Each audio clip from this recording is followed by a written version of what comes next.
O Ministério Público de São Paulo denunciou 4 suspeitos de envolvimento em um grupo ligado ao PCC e seriam suspeitos que promoveriam ataques a autoridades. David de Tarso, o que eles estavam planejando e qual que é o teor dessa denúncia do MP? Bom dia, bem-vindo. Oi, Bia, muito bom dia a você, ao Cassius e a todos que nos acompanham. Exatamente, mais um plano então para tentar matar o promotor Lincoln Gakia do GAECO, que há mais de 2 décadas combate o crime organizado, e também o coordenador das penitenciárias da região oeste do estado de São Paulo, Roberto Medina, que também já é coordenador há muitos anos, o conheço os dois na realidade, e sempre quando eles se colocaram contra a facção, eles se tornam uma pedra no sapato do crime organizado, e dessa maneira promovem esses planos. Em outubro do ano passado, 8 pessoas foram investigadas justamente sobre essa questão de tentar executar tanto o coordenador como também o promotor.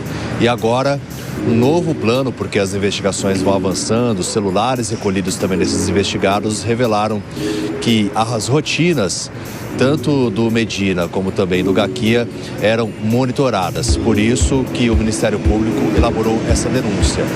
Dos investigados, 2 estão presos e outros 2 estão nas ruas. Por isso, tiveram o pedido de prisão feito à Justiça. São o Vitor Hugo da Silva, conhecido como VH, ou alguns o conhecem também como Falcão, o Ellison Rodrigo Bispo de Almeida, o Corintinha ou Maurício, o Sérgio Garcia da Silva, conhecido como Messi, e o Adilson Aldinir Oliveira Júnior, o Ju Machado. Então, todos esses estão sendo denunciados pelo Ministério Público de São Paulo. A gente relembra também que o promotor Lincoln Gakia, assim como o então ministro Sérgio Moro, promoveram a remoção do Marco Williams Erbas Camacho em fevereiro de 2019 para a Penitenciária Federal. Em 2023 ele foi para a Penitenciária Federal de Brasília, mas ele saiu do interior de São Paulo para o Presídio Federal, justamente porque havia um plano ali para resgatá-lo. Policiais de elite da Rota, acompanhei toda essa situação no interior de São Paulo, inclusive na remoção do Marcola no aeroporto de Presidente Prudente para a Penitenciária Federal.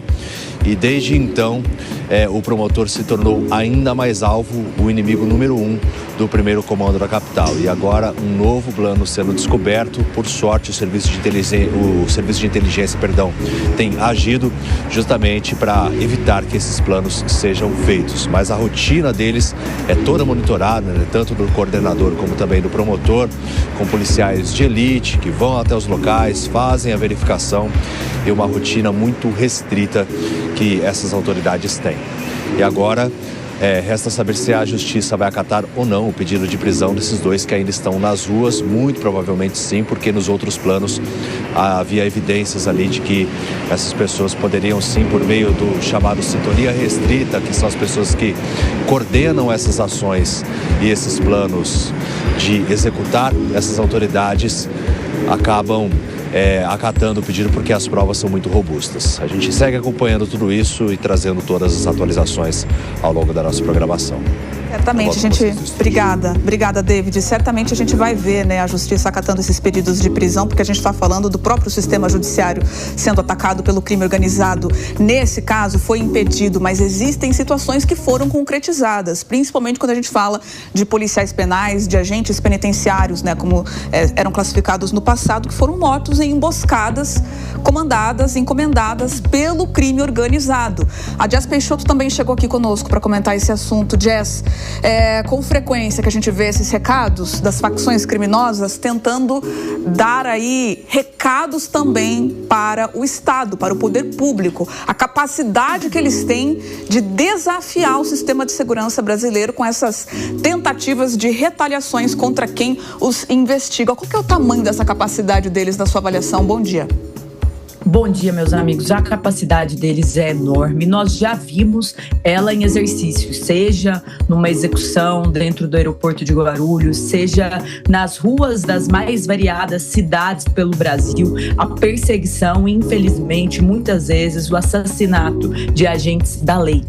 Quando nós olhamos para a forma como o crime opera, nós precisamos nos lembrar de autoridades corajosas, como Lincoln Gakia, que há décadas coloca sua vida em risco risco para defender o cidadão, para defender o povo brasileiro contra as estruturas do crime organizado que se alastra nas suas mais variadas formas. Vale lembrar também aquele plano que nós tivemos para assassinar o então, à época, ministro da Justiça, Sérgio Moro, e hoje senador da República. Um plano que seguiu mesmo depois que ele saiu ali do mandato de ministro da Justiça. E por que isso acontece? Porque as decisões tomadas pelo Moro enquanto ministro, elas reverberaram negativamente, elas atrapalharam o crime, elas foram um problema para o crime. E por isso eles queriam lhe cobrar a vida e de sua família.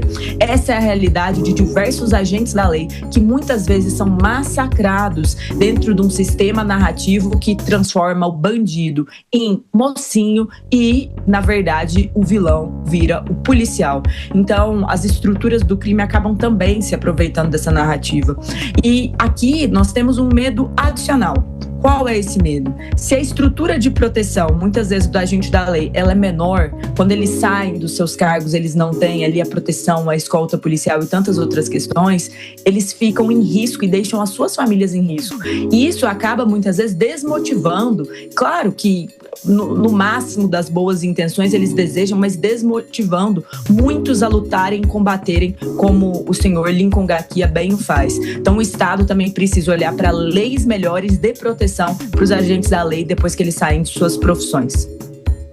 Guerreiro, quando a gente fala também, a expressão crime organizado não é à toa, porque eles conseguem de uma forma muito bem estruturada monitorar a rotina dos seus alvos, conseguem traçar por meio da localização para onde vai, o que faz, não só o alvo, mas também os familiares, uma espécie de chantagem, até mesmo uma tentativa de sequestro. Eles, inclusive os próprios policiais encontraram nessa investigação que o David trouxe, a geolocalização, né, para onde vai, o que faz, o que ele está fazendo, qual é a rotina dele, a placa do veículo, enfim, eles têm todas as informações, inclusive informações privilegiadas que facilita esse trabalho. Inclusive, nessa investigação foi encontrada ali uma lista de vítimas notáveis.